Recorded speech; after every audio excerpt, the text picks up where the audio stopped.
Bagod na.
Ano May?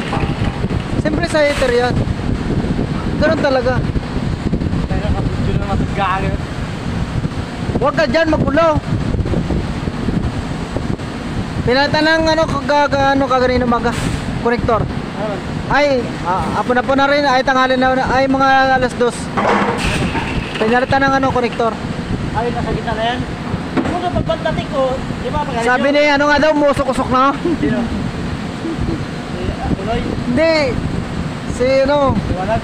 Oo. Oh, tanga nga yan eh. Pagpalit ko sa Sabi- kanya, di ba pagalit nyo ganitong kulay? Ah. Sabi ko, time na ako na sunsi, bantayan mo muna, uwi ako sa kulay. Pagpalit ko rito, mag-alas sunsi. Bakit pala yung kulay? Alam niya pala nag-uusap ito, hindi pinatay. Ano, tutulog ko pagdating ko eh. Usok na daw sabi niya eh. Kusog pa yan eh. Saka hindi nag-trip yan, hindi nag-trip. Ay, hindi. Hindi nag-trip eh. Nagdi-trip? Tinawag ko nga si Nunoy, sinunoy na ako na sabi niya. Ay, tumakoy na. Wala nang usok, pagbalik ko sa kanya ito, walang usok. Ano na pala nag-usok, dapat pinatay.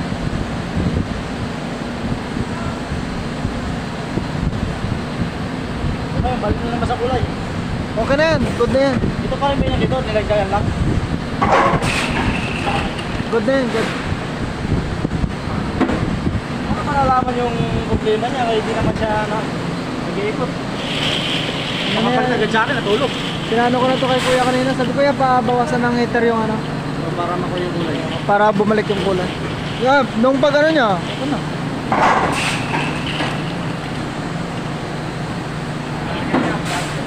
Ha? Vlogger na eh, pagpasok ko rito, ako agad ako eh.